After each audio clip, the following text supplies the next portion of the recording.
বগুড়ায় হরতালে জামাত শিবিরের ৩ নেতাকর্মী নিহতের প্রতিবাদে ও শীর্ষ নেতাদের মুক্তির দাবিতে রাজধানীতে শান্তিপূর্ণ বিক্ষোভ মিছিল এবং সমাবেশ করেছে বাংলাদেশ জামাত ইসলামী। তবে এই মিছিলে কোনো বাধা দেয়নি পুলিশ। জামাত শান্তিপূর্ণভাবে কর্মসূচি পালন করায় বাধা দেওয়া হয়নি বলে জানিয়েছে পুলিশ। জাকিরুল আহসানকে সাথে নিয়ে মাহমুদ রাকিবের রিপোর্ট।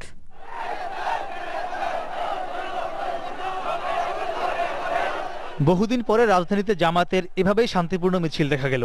বগুড়ায় হরতালে জামায়াত শিবিরের ৪ নেতাকর্মী নিহতের প্রতিবাদে ও শীর্ষ নেতাদের মুক্তির দাবিতেই এই মিছিল।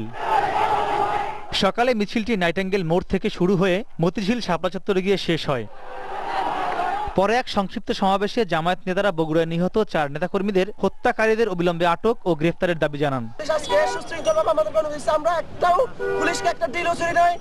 ৭১ মানবতা বিরোধী অপরাধের অভিযোগে আটক জামায়াত নেতাদের বিরুদ্ধে মিথ্যা মামলা প্রত্যাহার ও তাদের মুক্তির দাবি জানান নেতারা। দেশবাসীকে সাক্ষী রেখে বলতে চাই, দেখুন আজকে পুলিশ বাধা দেয় নাই, কোনো ঘটনা ঘটে নাই। পুলিশ বাধা না দিলে কোনো ঘটনা ঘটবে না, আন্দোলন নিয়মতান্ত্রিক ভাবে হবে। আমরা পুলিশ ভাইদেরকে ধন্যবাদ জানাই। আইন প্রতিমন্ত্রীর নির্দেশে বগুড়ায় যে হত্যাকাণ্ড হয়েছে, এই খুনিদের গ্রেফতার এবং বিচারের দাবিতে আজকে এই গণবিক্ষোভ হয়েছে। আমরা স্বরাষ্ট্রমন্ত্রীর পদত্যাগ দাবি করছি। এদিকে বেশ কিছুদিন ধরেই জামায়াত শিবিরের মিছিলে পুলিশ বাধা দিলেও শনিবারের চিত্র ছিল একেবারে ভিন্ন।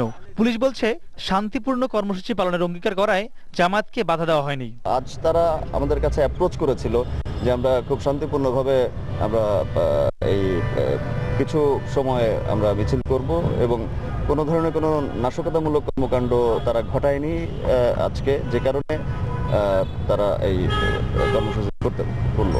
এরপর থেকে রাজধানীতে এভাবেই যেন শান্তিপূর্ণভাবে সব রাজনৈতিক কর্মসূচি পালিত হয়, রাজপথ যেন আর উত্তপ্ত না হয়, এমনটাই প্রত্যাশা নগরবাসীর। বগুড়ায় ৪ জনকে শহীদ করেছেন, ৪,০০০ কে শহীদ করলেও আন্দোলন বন্ধ হবে না।